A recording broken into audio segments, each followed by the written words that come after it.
9 days to go, and so much has happened over the past few days that there's no way I can possibly talk about all the important things that have come out in one video. So even though there's so many things I'm dying to talk about, I'm just gonna take it one video at a time here. And I wanted to devote this video mostly to the night raid. Ain't It Cool News sat down with director Andrew Adamson a while back, and he showed him some footage, and a lot of interesting things came out. I'd love to talk about all of them, but let's focus on the night raid right now, because we know a lot more about how it plays out. First off, the night raid is Peter's idea, and Caspian's against it, apparently, according to this review.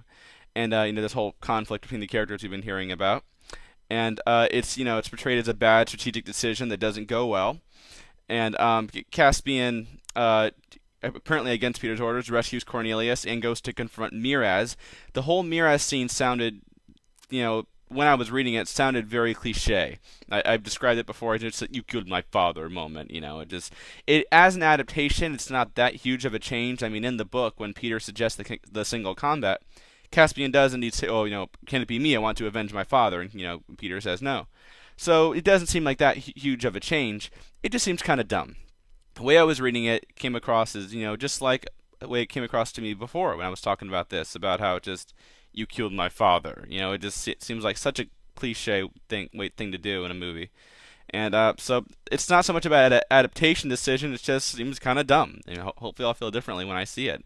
But then I immediately thought about The Matrix Revolutions, which is a terrible movie, but there's a scene where they're all pointing their guns at each other, and that's what I was thinking of when Pruna Prismia has her crossbow pointed at Caspian, and Susan's got it at Pruna Prismia, so that just seems kind of silly. But certainly it's no secret that Prince Caspian's going to be darker and a little more violent than Lion the Witch and the Wardrobe, but the way Ain't It Cool News described it made it sound a lot darker and more violent than I thought. And they could be exaggerating. They certainly could. This is just, one guy's review. They probably are. It wouldn't be the first time. But it sounded really violent. Like, apparently the Minotaur, Asterius, I would imagine, sacrifices himself so that they can escape. And they even said there's a flyover shot of Edmund on a griffin where, it shows all the bodies below.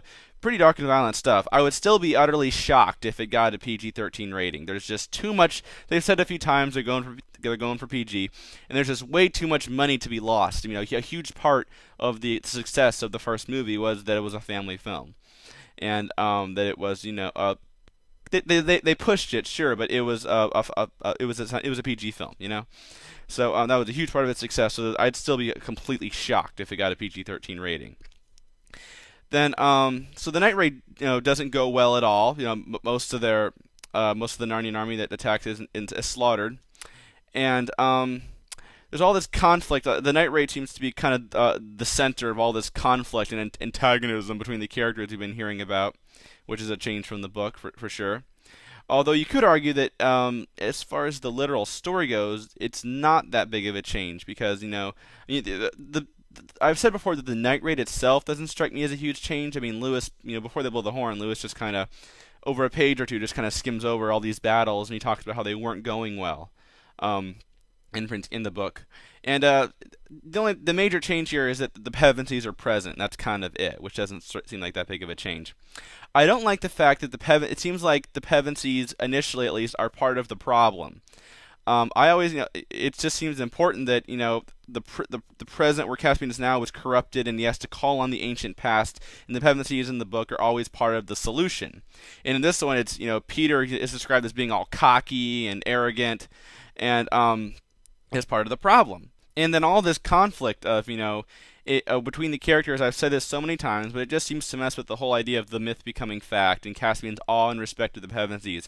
One thing to have them disagree on some things, but if Thomas Edison came back, I've used this example before, but if Thomas Edison came back and started talking about electricity, and you disagreed on some things, it's hard to imagine, me at least, getting into a shouting match with Thomas Edison. I'd be so in awe of the fact that, wow, this is the reason I'm able to, make this video right now. It's Thomas Edison.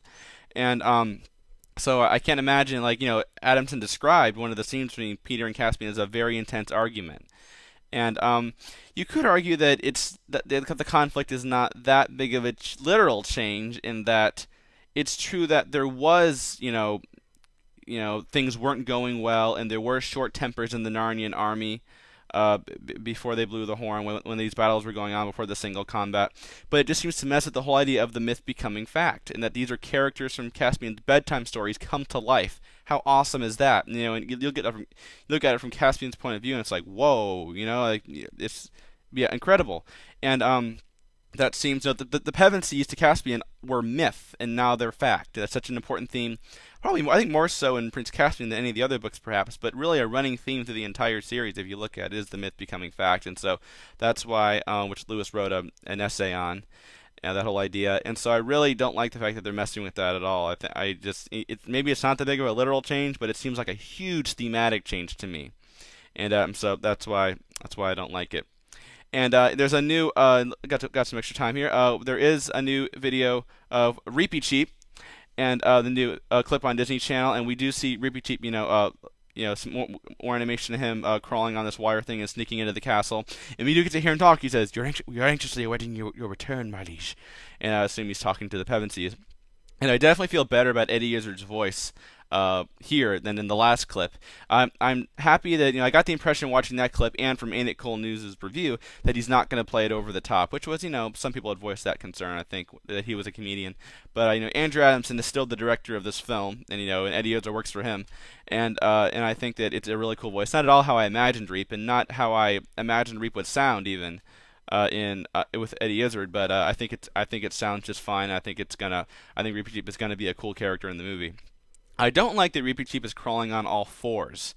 I don't think there are any parts in the Narnia books where Reepicheep crawls on all fours, and it might sound kind of dumb, but it dehumanizes him. I know he's not human, but like as a character, I mean, like I think you want to get away from the animal thing as much as possible, and I just think it kind of stoops him too low. I mean, figuratively and literally, as far as Reepicheep actually walking on all fours. I would think Reepicheep would be too proud to do that. Now, in general, I don't like the talking animals crawling on all fours. I think that they're essentially human beings that are animals. Is how I always saw Narnia. That its characters are essentially human beings. Even though they're animals.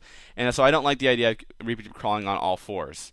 And but it looks like he's going to do that a lot. I mean, maybe it's an animation issue. Maybe they just couldn't come up with a better way to get him around quickly. It just didn't look right, but I wish they wouldn't do that. But overall, I guess the animation on Reepicheep looks quite nice, and I'm very happy with the voice, and which is a great feeling. All these changes that I'm upset about, but hey, if they can nail Reepicheep, that'll just be really a big plus.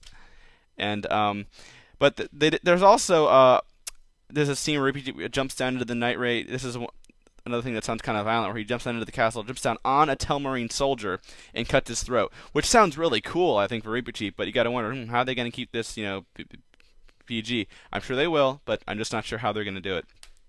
But so those are some of the thoughts on the night raid, and there's so much more to talk about. I wish I had time, but the stupid 10-minute limit on YouTube, I just won't allow it. So 39 days to go, and I hopefully have another video up pretty soon.